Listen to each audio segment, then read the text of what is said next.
In today's update, we cover escalating tensions that could lead to a significant conflict in the Middle East.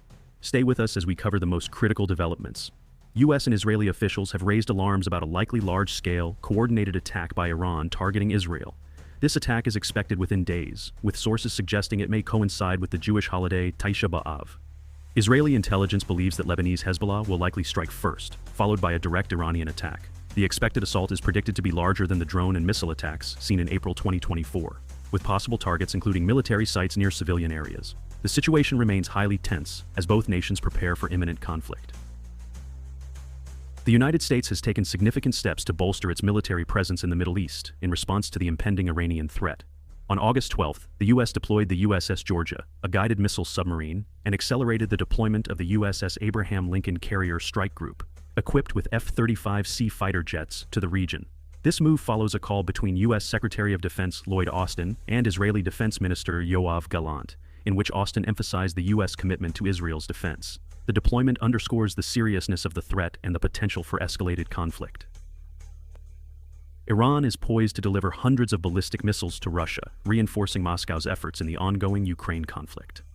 European intelligence sources have reported that a contract was signed in December 2023, allowing Iran to supply close-range Ababil and Fateh-360 short-range ballistic missiles to Russia. These weapons are too short-range to threaten Israel, but will enable Russia to strike near-rear Ukrainian targets, conserving its own missile stockpiles.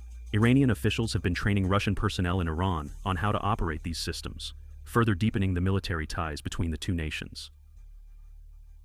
The Iraqi Resistance Coordination Committee, which oversees Iranian-backed Iraqi militias, has issued threats to attack U.S. forces if the United States launches strikes within Iraq or uses Iraqi airspace to attack Iran. This warning follows a series of over 170 attacks on U.S. troops in Iraq and Syria between October 2023 and January 2024. The militias have resumed their attacks, with 6 incidents reported since July 17th. Iraqi Prime Minister Mohammed Shia al-Sudani is working to de-escalate tensions, seeking assurances from the U.S. that it will not target sites associated with the militias. Hamas has refused to participate in ceasefire hostage negotiations, scheduled in Qatar for August 15th. Instead, Hamas has demanded that international mediators compel Israel to accept a ceasefire plan it proposed in July 2024, which allows for a partial Israeli Defense Forces withdrawal from Gaza. Hamas argues that recent Israeli actions, including the killing of Ismail Haniyeh and an airstrike in Gaza City, indicate that Israel is not serious about a permanent ceasefire. Tensions remain high, as both sides continue to clash over the terms of any potential agreement. Lebanese Hezbollah has escalated its attacks on northern Israel, launching at least 6 assaults since August 11th. Hezbollah's operations included rocket launches targeting the Israeli Defense Force 146 Division headquarters in the western Galilee, with some rockets falling in open areas. Additionally, Hezbollah attacked an Israeli Defense Force surveillance site in Metula with anti-tank guided missiles. These actions align with Hezbollah's objectives to deter Israel from launching a ground operation into Lebanon and to prepare for a broader, protracted conflict with Israel. The situation on the northern front remains volatile, with potential for further escalation. The West Bank has seen a surge in violence following a Hamas shooting attack in the Jordan Valley on August 11th, which killed 1 Israeli civilian and injured another.